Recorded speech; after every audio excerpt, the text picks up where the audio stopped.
Good morning, everyone. Today, your assignment, Thursday, April 2nd, is to go in and take a look at your project that you're going to be working on for the next couple of weeks. Go ahead and look at Science Day 4. It's called the Human Body Project. And as you can see, today your assignment is to read through the document.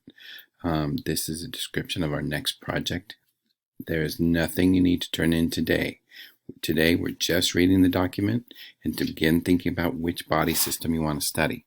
Now, so far, we've only looked at the cardiovascular system, but next week, we'll touch on the respiratory system. Actually, we'll start the respiratory system a little bit tomorrow, and then we will move on to the nervous system.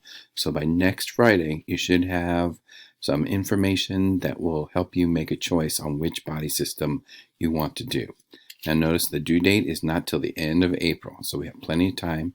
So nobody should be stressed out that we've got a big project that you need to do this weekend. This is due late at the end of April. So just open that document and take a look there, and you will read through there. And if you look on there, it tells you how we're going to grade it. So if you want to get a good score, just meet all those criteria. Okay, so everybody have a great day. Oh, and by the way, nobody was able to guess the name of the dog in the picture. We had some close guesses, but his name was Huckleberry. So it was really fun hearing all your guesses, and hopefully we'll get to see you everybody soon. Take care.